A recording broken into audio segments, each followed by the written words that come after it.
ભવન અમંગલહારી ઉમા સહિત જેહી જપત પુરારી. બહુ સુંદર રામચરિત માનસની ચોપાઈ છે.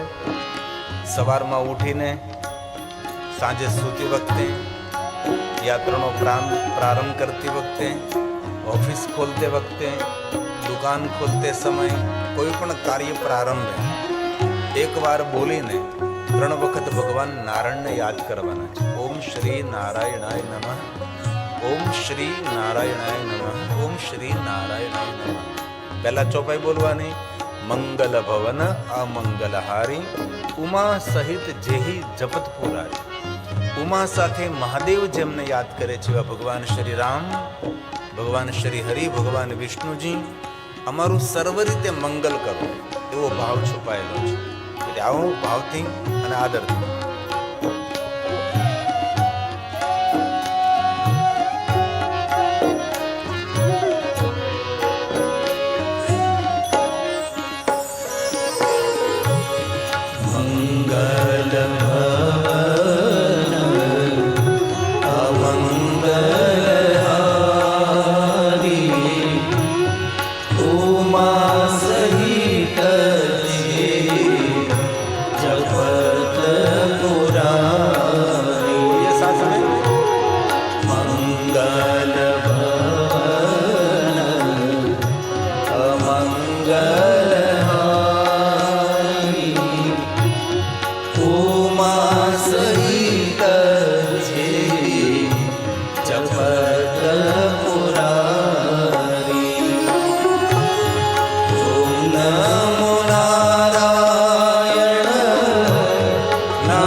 ક્ષેત્રે મહાક્ષેત્રે ગંગા કાલિંદી સંગમે પ્રયાગ પરમ પૂર્ણે બ્રહ્મલોકસ્ય વર્તમાને.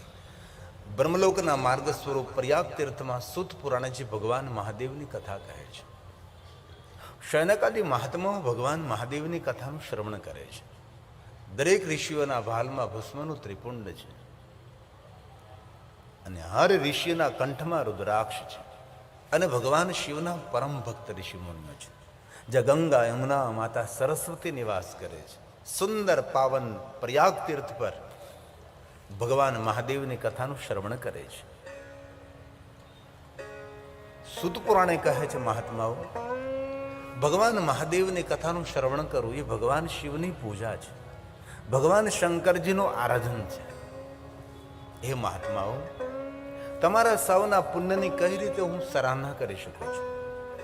ભગવાન મહાદેવની કથા સાંભળવાથી જે ફલ પ્રાપ્ત થાય છે, ફલમ વક્તું ન શકનું.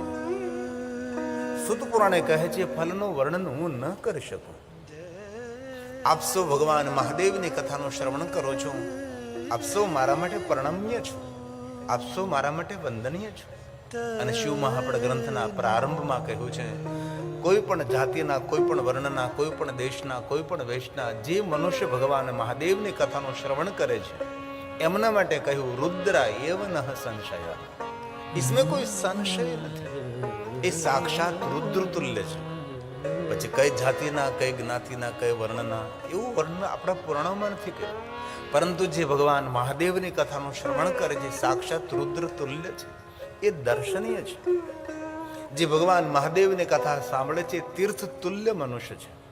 તેથી ભગવાન મહાદેવની કથાનું શ્રવણ કરવું એ ભગવાન શંકરજીનું આરાધન છે, એ અનુષ્ઠાન છે. અનુષ્ઠાન એટલે પ્રતિજ્ઞા.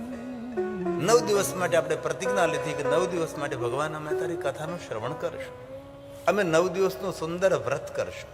કથા એ કોઈ વાર્તા નથી, કથા વ્રત છે. અનેક પ્રકારના વ્રતોમાં કોઈ શ્રેષ્ઠ વ્રત હોય તો કથા વ્રત છે.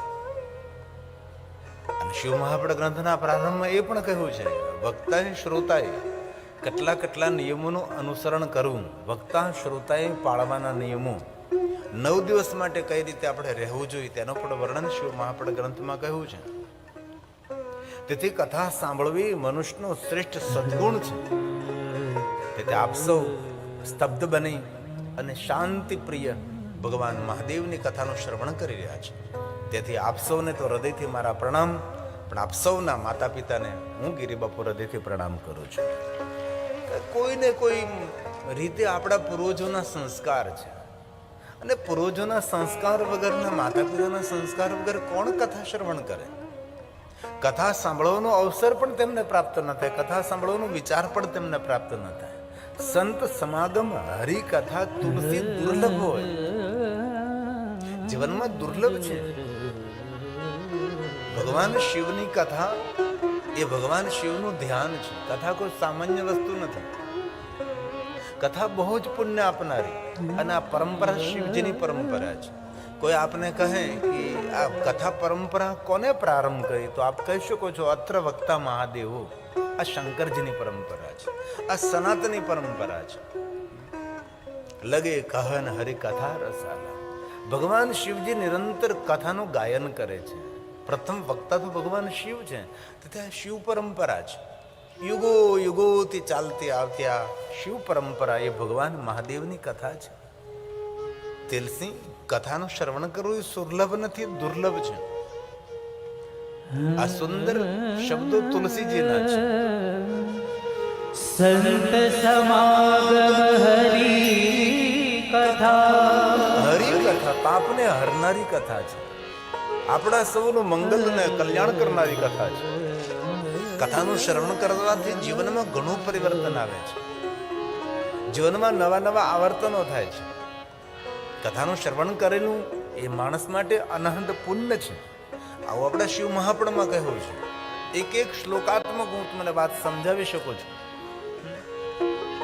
કે સંપૂર્ણ શિવ મહાપડ ગ્રંથ તો સંસ્કૃતમાં છે, પણ આપણી માતૃભાષા ગુજરાતીમાં આ કથા સમજવાનો પ્રયાસ કરીએ છીએ. તુલસી બહુ સુંદર વાત કરે. ધન સંપત્તિ તો સૌને પાસે હોય છે. સુખ દારા, પુત્ર પુત્રી, પત્ની, સૌની પાસે હોય છે, પણ દુર્લભ ભગવાનની કથા છે. આ તુલસીના સુંદર પાવન શબ્દો છે. સંત સમાગમ હરી કથા તુલસી દુર્લભ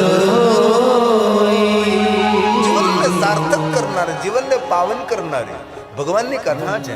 સદા સેવ્યા સદા સેવ્યા સદા સેવ્યા સદા સેવ્યા વિશેષિત એત શિવ પ્રણસ્ય કથા પરમ પાવની. જીવનને જગતને પાવન કરનારી ભગવાનની કથા છે. હું તો મધ્યસ્થી છું. જે કાંઈ ભગવાન મહર્ષિ વેદવ્યાસજી આપણે કહ્યું છે તમારી સામે કહેવાનો પ્રયાસ કરું છું. તેથી કથાનું શ્રવણ કરવું એ શ્રેષ્ઠ સદગુણ છે.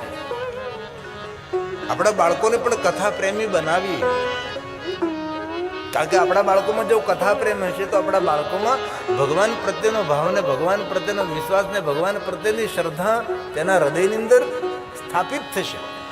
અને શ્રદ્ધા ને વિશ્વાસ વગરનો માણસ તો પ્રાણવિહીન મનુષ્ય કહેવાય છે. શ્રદ્ધા અને વિશ્વાસ એ મૂળ વસ્તુ છે.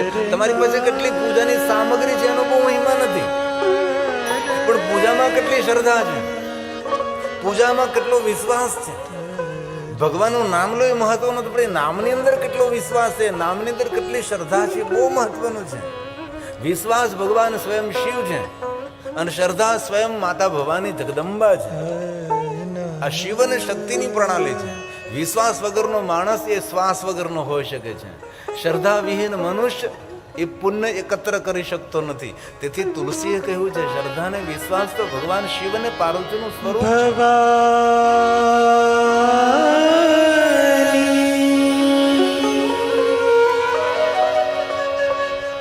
શંકરો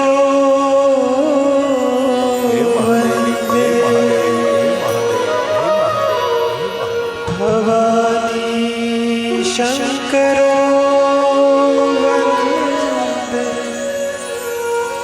શ્રદ્ધા વિશ્વાસ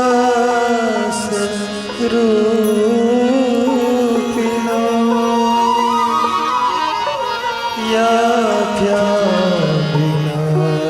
પશ્યન્તિ સીધા સ્વાત સ્થળેશ્વર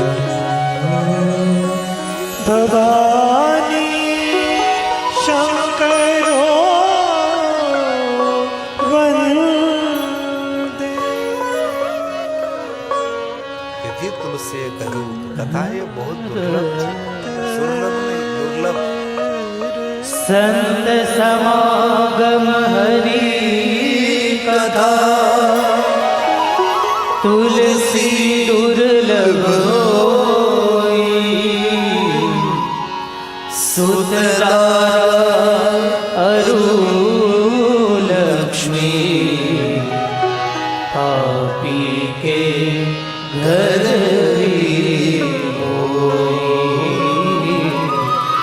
પાપી કે ઘર.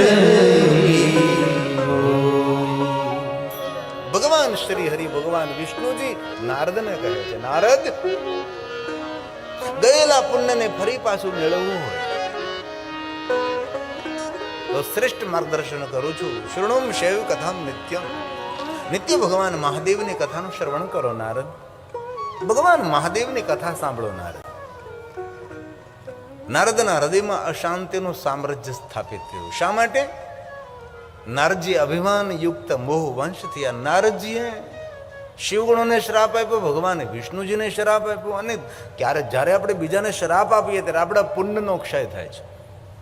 તેથી થોડું સહન કરી લેવું, થોડું દુઃખ વેઠી લેવું, પણ કોઈ દિવસ કોઈને શ્રાપ નહીં આપવો. દ્રઢ સંકલ્પ કરીએ અરે કોઈને શ્રાપ તો ન આપવો જોઈએ, કોઈના માટે ખરાબ બોલવું પણ ન જોઈએ અને કોઈના માટે ખરાબ વિચારવું પણ ન જોઈએ. આ શ્રેષ્ઠ મનુષ્યના લક્ષણ છે. ભગવાન વિષ્ણુજીએ નારદને કહ્યું કે નારદ સાંભળો, તમે શ્રાપ આપ્યો, તમારા પુણ્યનો ક્ષય થયો છે. અને જ્યારે આપણા પુણ્યનો ક્ષય થાય છે ત્યારે હૃદયમાં સંતાપ જાગે છે.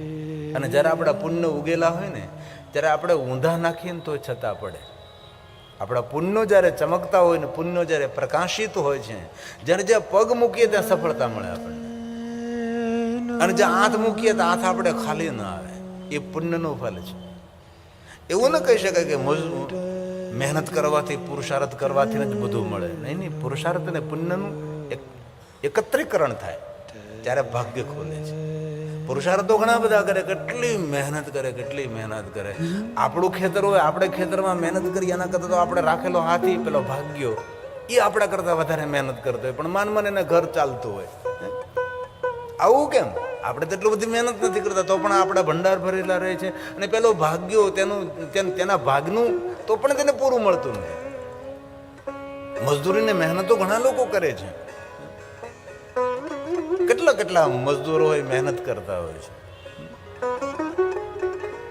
એક વચ્ચે એક સુંદર સૂત્ર તમને સંભળાવું. ભલે આપણાથી યજ્ઞ ન થાય, આપણાથી કોઈ પૂજા પણ ન થાય, કોઈ સેવા પણ ન થાય, કોઈ દાન પણ ન થાય, પરંતુ આપણી સાથે કામ કરનારા આપણા મજદૂરોને એ માગે એ પેલા મજદૂરી આપી દેવી એ મોટામાં મોટું પુણ્ય છે. આમ તો નીતિ સૂત્રોમાં એવું કહ્યું કે આપણે સાથે કામ કરતો મજૂર તેનો પસીનો સુકાય એ પહેલા તેને મજૂરી આપી દેવી જોઈએ. આ નીતિ સૂત્રોના સૂત્રો છે. ચાણક્ય નીતિમાં આવી બધી બહુ નાની વાતો કરેલી છે. એ મોટામાં મોટું પુણ્ય છે. એનાથી મોટું પુણ્ય કેવું હોઈ શકે છે? બીજાના માટે શુભ ચિંતન કરવું, બીજાના માટે શુભ બોલવું, બીજાના માટે મંગલ વિચારવું, એ બહુ જ પુણ્ય છે. એવું નથી કે સેવા કરવાથી કે પૂજા કરવાથી કે યજ્ઞ કરવાથી કરવું જ જોઈએ બધું જ, પણ આપણી માનસિકતા એ પણ પુણ્ય આપનારી હોવી જોઈએ. આપણી વિચારધારા પણ આપણને પુણ્ય આપનારી હોવી જોઈએ. પુણ્ય એટલે શું? સકારાત્મક વૃત્તિ, સકારાત્મક પ્રવૃત્તિ, સકારાત્મક વિચારધારા, બીજાનું સારું કરવાનો ભાવ, એ પુણ્ય કહેવાય છે. ભગવાન વિષ્ણુજી નારદને કહે છે, નારદ, ભગવાન મહાદેવની કથાનું સાંભળો, ભગવાન શિવની કથાનું શ્રવણ કરો તો ગયેલું પુણ્ય ફરી તમને પાછું પ્રાપ્ત થશે. નારદે કહ્યું કે ભગવાન શ્રી હરિ, મને મહાદેવની કથા કોણ સંભળાવે? જ્યારે ભગવાન વિષ્ણુજી કહે છે, નારદજી, મહાદેવની કથાનું શ્રવણ કરવા માટે પરમ મહાદેવના ઉપાસક અને ભગવાન શિવના ભક્ત આપના પિતા બ્રહ્માજી છે. તમે બ્રહ્માજી પાસે જાઓ ને બ્રહ્માજી તમને ભગવાન મહાદેવની કથા કહેશે અને તમારું સર્વ રીતે મંગલ અને કલ્યાણ થશે. ભગવાન વિષ્ણુના કહેવાથી નારદજી બ્રહ્મલોકમાં પધારે છે. પિતામાં બ્રહ્માજી, ચતુર્મુખી બ્રહ્માજી બિરાજમાન છે. બ્રહ્માજીને પહેલા તો પ્રણામ કરે છે, પિતા છે, સાષ્ટાંગ પ્રણામ કરે છે, અને ત્યારબાદ નારદજી પિતાજીને દંડવત પ્રણામ કરે છે. જેમ દંડો પડે તેમ ધરતી પર પડી જવું તેને દંડવત કહેવાય છે. આના દંડવત પ્રણામ પુરુષ શરીર કરી શકે છે, નારી શરીરે કોઈને દંડવત પ્રણામ નહીં કરે. પછી દેવ હોય કે મહાદેવ હોય કે અન્ય દેવતા હોય કે અન્ય કોઈ ઋષિમુનિ હોય, સાધુ સંત હોય કે બ્રાહ્મણ હોય કે સદગુરુ હોય, નારી શરીરે કોઈને દંડવત પ્રણામ નહીં કરવાના. આપણા શાસ્ત્રોમાં નારીને દંડવત પ્રણામ કરવા માટે નથી કહ્યું, પુરુષોએ દંડવત કરવા જોઈએ. તો પ્રશ્ન એ ઊભો થાય કે પુરુષોને દંડવત કરવાનો અધિકાર, નારીને દંડવત કરવાનો અધિકાર કેમ નહીં? તો આપણા શાસ્ત્રોમાં કહ્યું કે નારી એક ભૂલ નહીં, હજારો ભૂલ કરે તો પણ એ નારી દંડને પાત્ર નથી, એ ક્ષમાને પાત્ર છે. દંડને પાત્ર પુરુષ શરીર રહેલો છે, તેથી પુરુષે દંડને પાત્ર બને છે. નારીને દંડ આપવાનો અધિકાર નથી, તેથી તમને દંડવત પ્રણામ કરવાનો અધિકાર નથી. કારણ કે શિવાલયમાં આપણે જોઈએ તો ભગવાન શિવજી તો નીચે બેઠા છે, પાર્વતી તો સુંદર ઊંચા આસન ઉપર બિરાજમાન છે. શંકરજી સ્વયં કહે છે કે જે પુરુષ નારી શરીરનો આદર કરે છે તેના ઘરની અંદર દેવત્વ રહે, તેના ઘરની અંદર રિદ્ધિ સિદ્ધિ રહે છે. દરેક પુરુષે નારીનો આદર કરવો એ આપણી સંસ્કૃતિ છે, આપણી પ્રણાલી છે. પછી કોઈ પણ રૂપમાં નારી હોય, નારીના ઘણા બધા રૂપ હોય, માના રૂપમાં હોય છે, બહેનના રૂપમાં હોય છે, કોઈ પણ રૂપમાં, દીકરીના રૂપમાં હોય, નારીનો આદર કરવો એ આપણી ભારતીય સનાતની સંસ્કૃતિ છે. તેથી શંકર ભગવાન નીચે બિરાજમાન થાય છે, પાર્વતીને ઊંચા, તેથી નારીનો હંમેશા આદર કરો. ઘણા પુરુષોને આદત હોય છે કે વાતમાં પોતાની પત્નીને ગાળ આપતો હોય છે. એ બહુ જ ગંદી આદત છે. આપણા નીતિ સૂત્રોમાં કહ્યું કે જ્યારે આપણે ગંદો શબ્દ બોલીએ છીએ ત્યારે પહેલી તો જીભ ગંદી થાય, કંઠ ગંદો થાય, ઓઠ ગંદા થાય, વિચારધારા ગંદી થાય, શરીરનો એક રક્તકણ ગંદો, જેવા પ્રકારની ગાળ બોલો છે એ પ્રકારે એ ગંદો થાય, એક રૂવાડો ગંદો થાય, પગ નખથી મસ્તક શિખા સુધી પૂરેપૂરું શરીર જેવા પ્રકારની ગાળ બોલો છે એવા પ્રકારે ગંદુ થાય ત્યારે મુખમાંથી એક ગાળ નીકળે છે. તેથી ઘણા માણસોને વાતે વાતે ગાળ બોલવાની આદત હોય, એ પણ બહુ જ મોટો દુર્ગુણ છે. અને ઘણા પુરુષોને મેં જોયા છે વાત વાતમાં ગાળો દે, વાત વાતમાં ગાળથી, એ બહુ જ ખોટું. એના ઘરમાં રિદ્ધિ સિદ્ધિ ન રહે, તેના ઘરમાં સુખ શાંતિ ન રહે, તેના બાળકો પણ પરોપકારી ન બની શકે, તેના બાળકો પણ સત્સંગી ન બની શકે. તેથી જે ગૃહમાં જે ઘરની અંદર નારીની પૂજા થાય, નારીની વંદના થાય, ત્યાં દેવતાઓ નિરંતર નિવાસ કરે છે. આપણી સંસ્કૃતિ છે. યત્ર નાર્યસ્તુ પૂજન્તે, જે કુળમાં જે ઘરમાં નારીની પૂજા થાય, પૂજા એટલે કે પુષ્પ લઈને કંકુન ચોખા લઈને આરતી લઈને નથી ઉભું રહેવાનું. પૂજાનો અર્થ થાય સન્માન, પૂજાનો અર્થ થાય સ્વાગત, તેનો સન્માન, તેનો આદર. પૂજા એટલે પછી એવું નહીં ઘરે જઈને કરતા કે ચાલો ભાઈ આજે આરતીની થાળી ક્યારે કરો, જય પત્ની દેવી, જય પત્ની, એવું નથી કરવાનું. એ પૂજા નહીં. પૂજા એટલે આદર, પૂજા એટલે સન્માન. આપણી ભારતીય સંસ્કૃતિ કેટલી ઉજ્જવળ સંસ્કૃતિ છે. યત્ર નાર્યસ્તુ પૂજન્તે રમન્તે તત્ર દેવતા, દેવતાઓ રમણ કરે, દેવતાઓ આનંદ કરે તેના ઘરની અંદર. યત્રેતાસ્તુ ન પૂજન્તે સર્વાસ્તત્ર ફલાપ્રિયા, યત્રેતાસ્તુ ન પૂજન્તે સર્વાસ્તત્ર ફલાપ્રિયા. રિદ્ધિ સિદ્ધિ સિદ્ધિ બુદ્ધિ સુખ શાંતિ સમૃદ્ધિ તેના ઘરની અંદર નિવાસ કરે છે. તેથી આ એક બહુ જ વાતને યાદ રાખવા જેવી છે. सृष्टि नहीं नारी बिना, સમગ્ર સૃષ્ટિનો વિસ્તાર નારી. यही जगत आधार, नारी के हर रूप की महिमा बड़ी अपार, लक्ष्मी दुर्गा शारदा सब नारी के रूप, देवी सी गरिमा मिले नारी जन्म अनु, नारी जन्म अनु.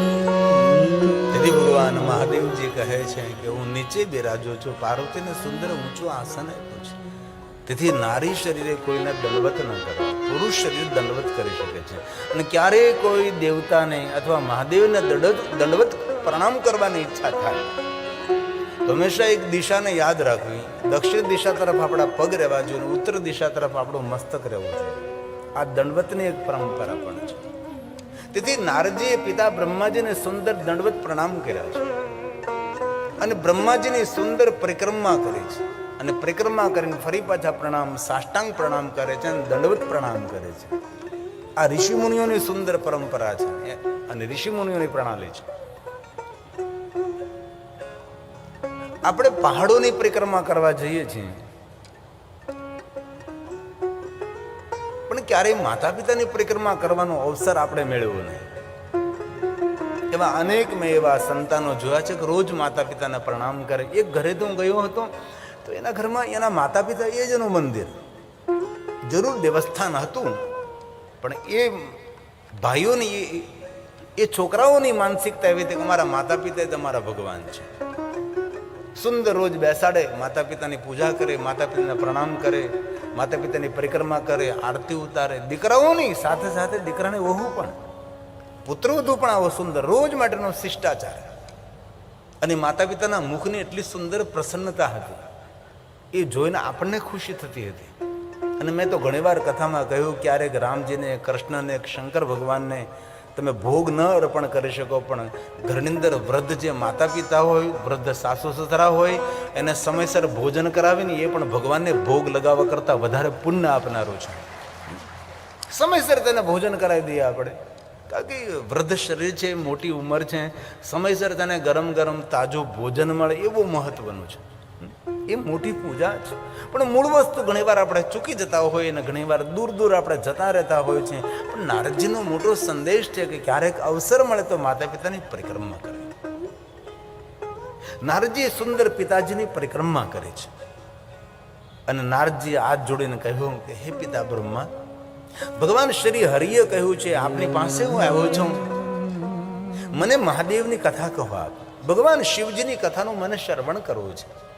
બ્રહ્માજી પોતાના આસનેથી ઊભા થઈ જાય છે અને બ્રહ્મા સ્વયં પોતાના પુત્ર નારદને પગે લાગે છે, નારદને પ્રણામ કરે છે. ત્યારે નારદના મનમાં એક વિચાર પ્રગટ થયો કે હું તો બ્રહ્માજીનો પુત્ર છું, પિતા પુત્રને પગે લાગે એ તો પરંપરા છે, પણ તો પિતાજી મને શા માટે પ્રણામ કરે છે?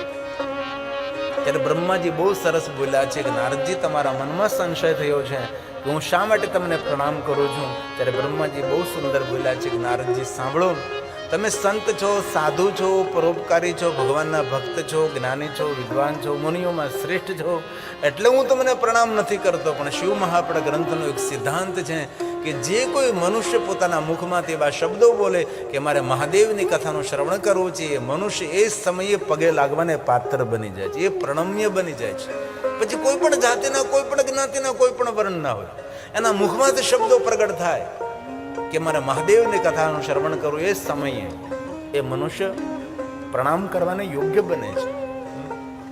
આજ કોઈ સવારમાં કોઈ દંપતી આવ્યા હતા અને કહેતા હતા કે બાપુ, હજી તો એટલી બધી વ્યવસ્થા નથી, પણ આવતા સમયની અંદર ભગવાન એવી કૃપા કરે તો સુંદર ભગવાન મહાદેવની કથાનું આયોજન કરવું છે. મેં કહ્યું કે ભવિષ્યમાં તમારાથી કથાનું આયોજન થાય કે ન થાય, પણ તમે કથા કરવાનો સંકલ્પ કર્યો એ સમયે તમને પુણ્યની પ્રાપ્તિ થાય છે.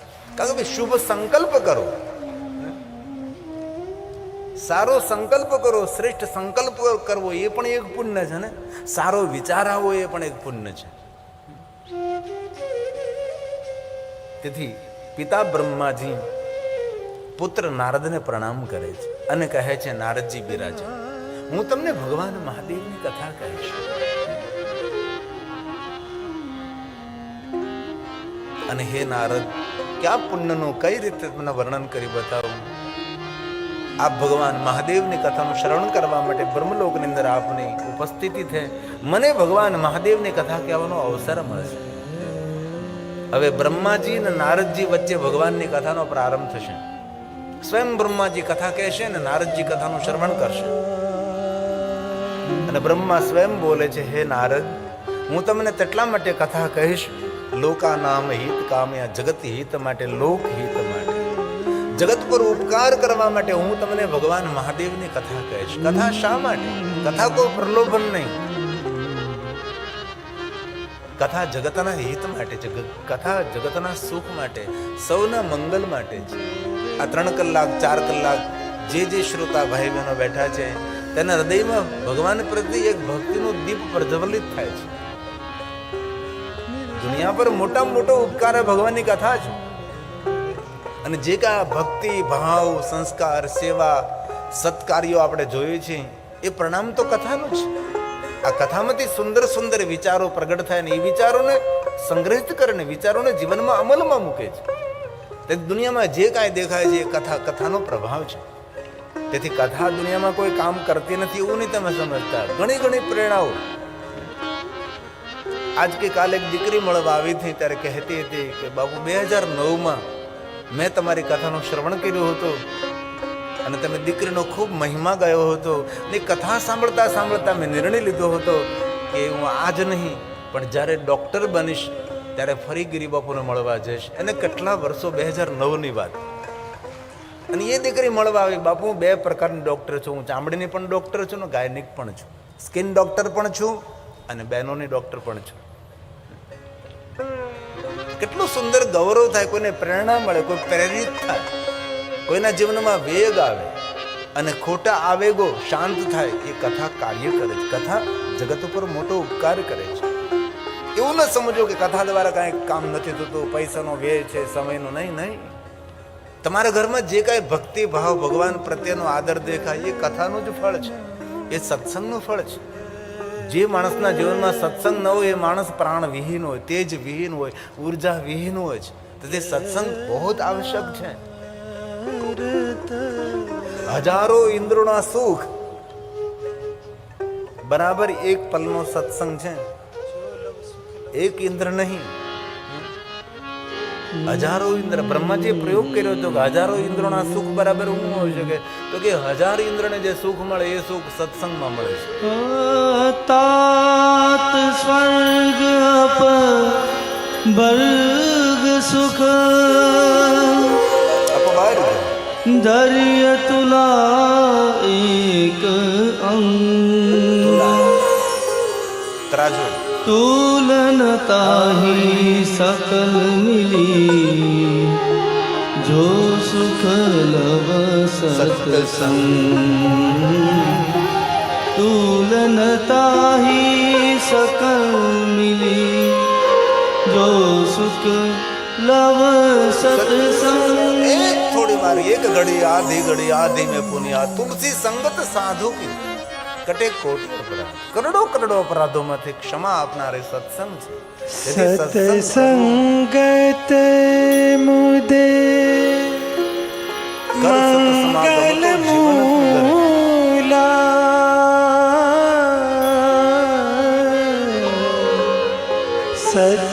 અજ્ઞાને क्या फल को पावे तेरी मेरी में जन्म गुमावे. મંગલ મૂલા મારી તારી કરવામાં સોઈ ફળ હા, ગીતે 80 વર્ષ જતા રહે. ન સત્સંગ કરે ન સેવા કરે સાધન ન કોઈ સત્કાર્યો કરે. ઘણા દુર્ભાગ્યો એવા છે કે જેના આંગણે ભગવાન સત્યનારાયણની કથા નથી થતી. ભગવાન સત્યનારાયણની કથા પણ નથી કરી શકતા. તેથી આપણે આપણું ગૌરવ કરવું જોઈએ. ભગવાન કોઈને કોઈ સંજોગોએ તમે અમને અવસર આપ્યો છે કે અમારા આંગણે આટલી મોટી ભવ્ય કથાનું અમે ગાયન કરી રહ્યા છીએ. ગજરા પરિવાર માટે તો જેટલે આપણે પ્રશંસા કરીએ એટલે ઓછી પડે છે. આ બહુ ઓછા માણસો, બહુ જૂજ માણસો હોય છે જે ભગવાનની કથાનું આયોજન કેટલા બીજા અન્ય ખર્ચાઓ લોકો કરતા હોય અને કરવા જોઈએ. એમાં શું આપણને તકલીફ છે? પણ દેખાદેખીથી માણસ થોડો દૂર રહે તો ઘણું બધું સારું કરી શકે છે. ઘણી વાર માણસ પોતાના જીવનને મુશ્કેલીમાં મૂકી દે હોડને કારણે. નહીં તેથી બ્રહ્માજીએ નારદને કહ્યું, નારદ, જગત ઉપર ઉપકાર કરવા માટે, જગતનું હિત કરવા માટે હે નારદ, હું તમને મહાદેવની કથા કહીશ. હે સાધુ. બ્રહ્મા સ્વયં નારદજીને સાધુ એટલે કોઈ વેશ નહીં, ગણવેશ નહીં હો. સાધુ એટલે આમ તિલક ટપકાન આ બધું કરવું એમ નહીં. સાધુનો અર્થ થાય છે સાધનામાં જે રત રહેનારો મનુષ્ય છે તેને સાધુ કહેવાય છે. સાધુ કોઈ જ્ઞાની નથી, કોઈ જ્ઞાતિ કોઈ જાતિ નથી સાધુ. આપણે ગણવેશને સાધુ કહીએ, ગણવેશ સાધુ નથી, સાધુ સ્વભાવ છે. નિરંતર સાધનામાં રત રહેનારો, જગતનું હિત કરનારો, જગતનું હિત વિચારનારો માણસ, સાધનામાં પ્રવૃત્ત રહેનારો માણસ, તેને સાધુ કહ્યો છે. નથી ભગવાન સત્યનારાયણની કથા સાંભળતા સાધુ વાણીઓ. હવે વાણીઓ સાધુ એ ભેગા ક્યાંથી જોવા મળે? સાધુ વાણીઓ, સાધુ મતલબ સાધ્યપૂર્વક જીવન જીવે, સાધનાથી ભરપૂર જેનું જીવન હોય, બીજાનું હિત કરનારો હોય છે. સરળ સ્વભાવ આ તુલસી કહ્યું. સાધુ કોણ? સરળ સ્વભાવ હોય, નમ્રતા વિનમ્રતાથી ભરેલો હોય, પરોપકારનો ભાવ જેનામાં ભરેલો હોય. કેટલી સુંદર સાધુની વ્યાખ્યા છે. સરળ સ્વભાવ નમન કુટિલા મનમાં કોઈ કુટિલતા ન હોય, કપટ ન હોય. યથાલાભ જે મળે તેમાં સંતોષ રાખે. સદાઈ યથાલાભ સંતોષ સદાઈ. આ સાધુની વ્યાખ્યા છે. આપણે તો સાધુ એટલે સમજી બેસીએ કે આવા કપડાં પહેરે છે. આ તો એક યુનિફોર્મ છે. આ તો બહુરૂપી લોકો પહેરી શકે એવું થોડું છે. કે તમે મિલિટરીમાં ભરતી થતો મિલિટરીના કપડાં પહેરવા જ પડે, પોલીસમાં નોકરી તો પોલીસના કપડાં ઠટકારવા પડે. એમાં કે મોટી થોડી વાત છે. એવું ના સમજવું. ગણવેશને સાધુને સમજતા સ્વભાવને સાધુ સમજવું. આ દુનિયામાં ઘણા માણસોને મેં જોયા છે પોતાના સંસારમાં, પરિવારમાં, વ્યવહારમાં, બિઝનેસ, ઉદ્યોગ સંભાળતા અરે સાધુ કરતા મને એક કદમ આગળ એટલું સુંદર જીવન જીવતા હોય છે, એટલું શ્રેષ્ઠ જીવન જીવતા એવા માણસોને મેં જોયા છે કે જમણો હાથ સત્કાર્ય કરતો હોય તો ડાબા હાથને ખબર પણ ન પડવા દે. આવા ડાયા માણસો દુનિયામાં છે. આવા પવિત્ર માણસો આ જગતની અંદર છે. તેથી સાધુ કોઈ જ્ઞાતિ નથી, સાધુ એક સ્વભાવ છે.